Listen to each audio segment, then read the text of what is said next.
The story of blood money began in a way no one would have expected, with laughter, late-night talks, and the fragile thread of trust woven between two men who called each other brothers. Daniel and Marcus were not bound by blood, but for years they acted as if they were. They had met in college, both ambitious, both restless, both dreaming of carving a piece of the world for themselves.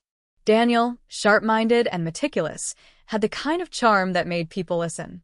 Marcus, bold and daring, had the fire that pushed them to take risks others would never dare. Together, they built a business from nothing, a logistics company that promised them not just wealth but power.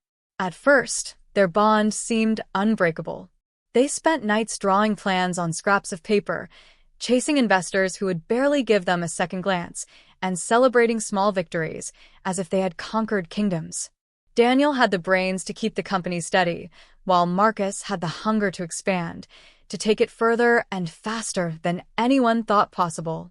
Their partnership became a legend in their small circle, a story others envied and admired. But friendships built on ambition are fragile things. Success has a way of showing the cracks that were always there, waiting in silence.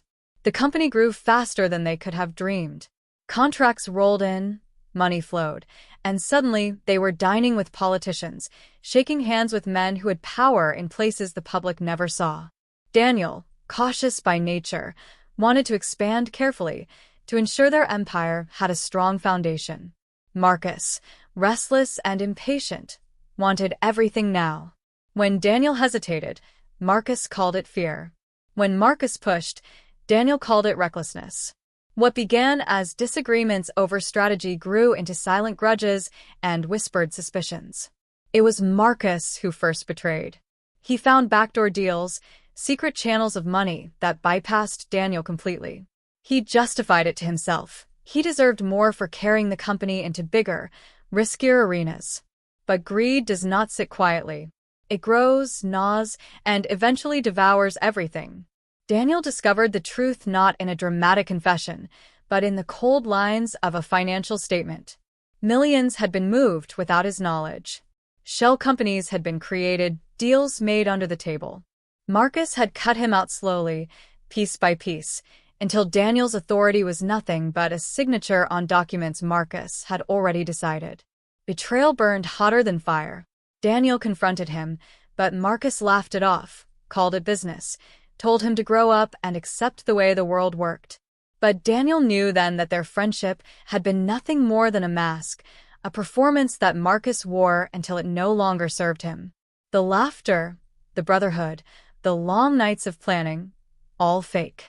What remained now was money, blood money earned through lies, and the shadow of revenge growing larger with each passing day. Daniel did not scream. He did not threaten. He simply walked away, but he carried something far more dangerous than anger: patience. Over the next year, he played his part. He stayed silent in meetings, signed the papers Marcus shoved across the table, and let him believe he had won. But behind the silence, Daniel studied.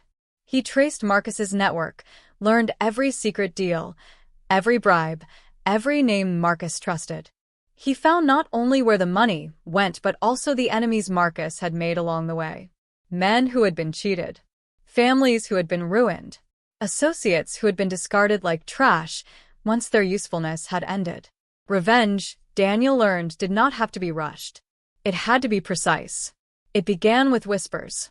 A leaked document here, an anonymous email there. Soon, Marcus's partners began to turn on him. Deals collapsed, lawsuits appeared, and creditors demanded money he had long since hidden. Marcus, once untouchable, found himself surrounded by vultures circling the empire he had built on deceit. And all the while, Daniel remained by his side, the loyal partner who shook his head at Marcus's misfortune and promised they would get through it. But the final blow was not financial. Daniel knew Marcus valued power more than anything, but what he feared most was weakness, humiliation, and the loss of control. Daniel arranged for Marcus to meet with men he believed were potential investors. They were not investors. They were enemies. Men Marcus had once betrayed in his hunger for more. The meeting did not end with handshakes. It ended in blood.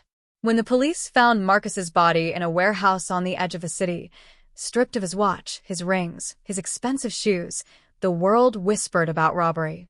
Some whispered about revenge. Few suspected Daniel. He attended the funeral, stood by Marcus's grieving family, and delivered a eulogy filled with words of love, loyalty, and loss. No one looked at him and saw the architect of Marcus's downfall. No one saw the patience, the calculation, the quiet fury that had planned every step. But Daniel knew.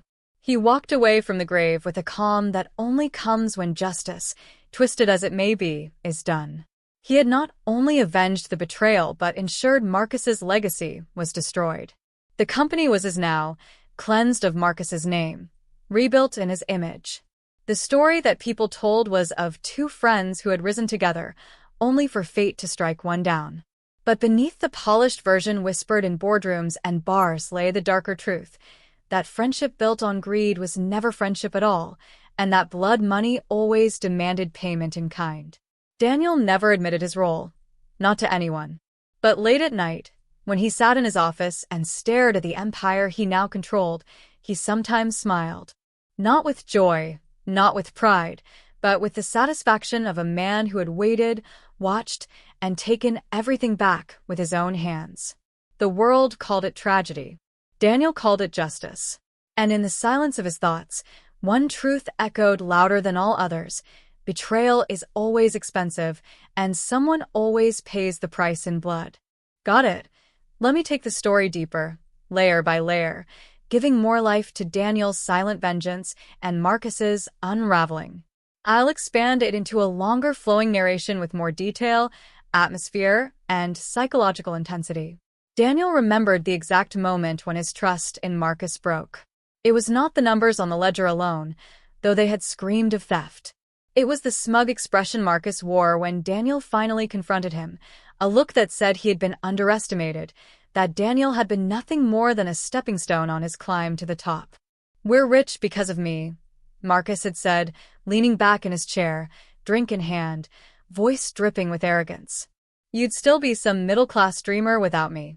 Don't forget that." The words lodged in Daniel's mind like shards of glass.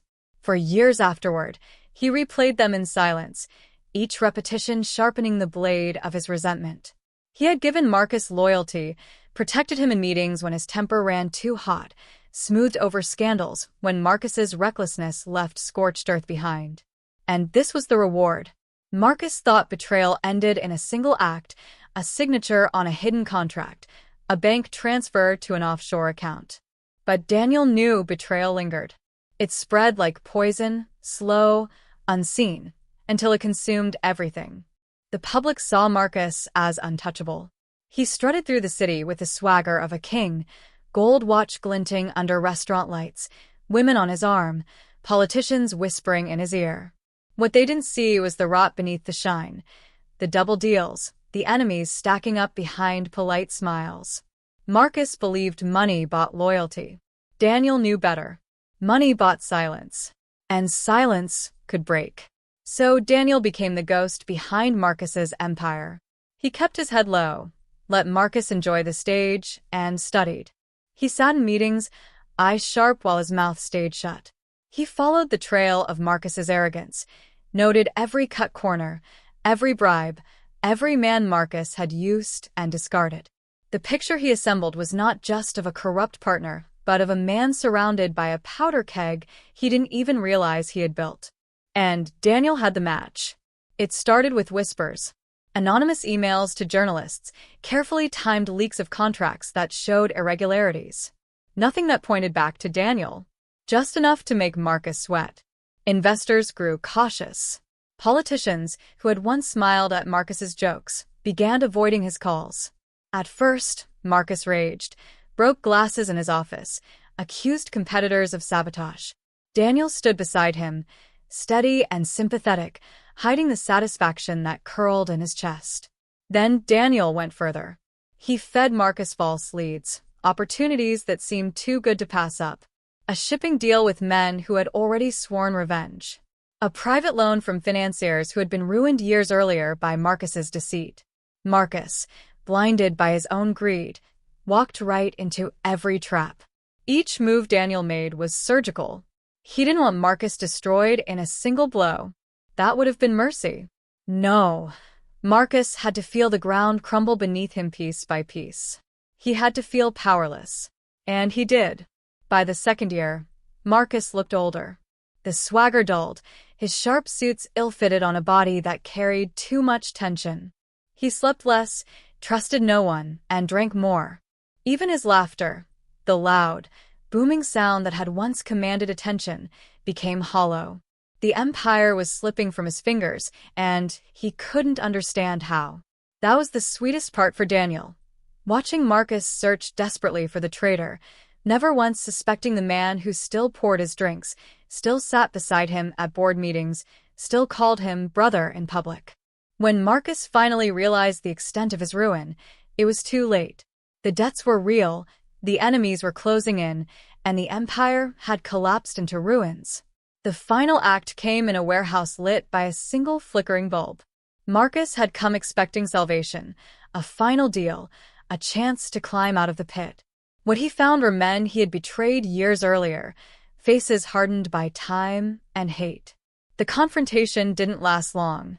Rage rarely leaves room for negotiation. Daniel never entered the warehouse. He didn't have to. He stood outside, in the shadows, as the sounds echoed. Shouts, the crash of furniture, the brutal end of the man who once believed himself untouchable. When silence finally settled, Daniel walked away without looking back. The city mourned Marcus in headlines. They called it tragedy, another cautionary tale of greed and ambition cut short. At the funeral, Daniel wore black, his expression solemn, his voice steady as he spoke of loyalty, dreams, and brotherhood. People wept. They saw a man grieving his fallen partner. They didn't see the satisfaction behind his calm eyes. The empire Marcus had stolen now belonged fully to Daniel. He rebuilt it, piece by piece, wiping Marcus's name from contracts, replacing it with his own. Business associates called him resilient, a survivor who carried on despite loss. None knew the truth, that he was not a survivor but the executioner. At night, when the office was quiet and the city lights glowed like distant fires, Daniel sometimes allowed himself to think back. He remembered the early years, the laughter, the shared dreams, the illusion of brotherhood. And then he remembered the words Marcus had spoken, "You be nothing without me." Daniel would smile then, slow and sharp, the smile of a man who had not only proven Marcus wrong but had also written the final chapter of his story in blood. Because in the end, Marcus's empire wasn't stolen by enemies or destroyed by fate. It was undone by the very man he had called his closest friend. And that was the cruelest truth of all. Betrayal is never paid in dollars. It is paid in blood money, collected only when the debt is fully due.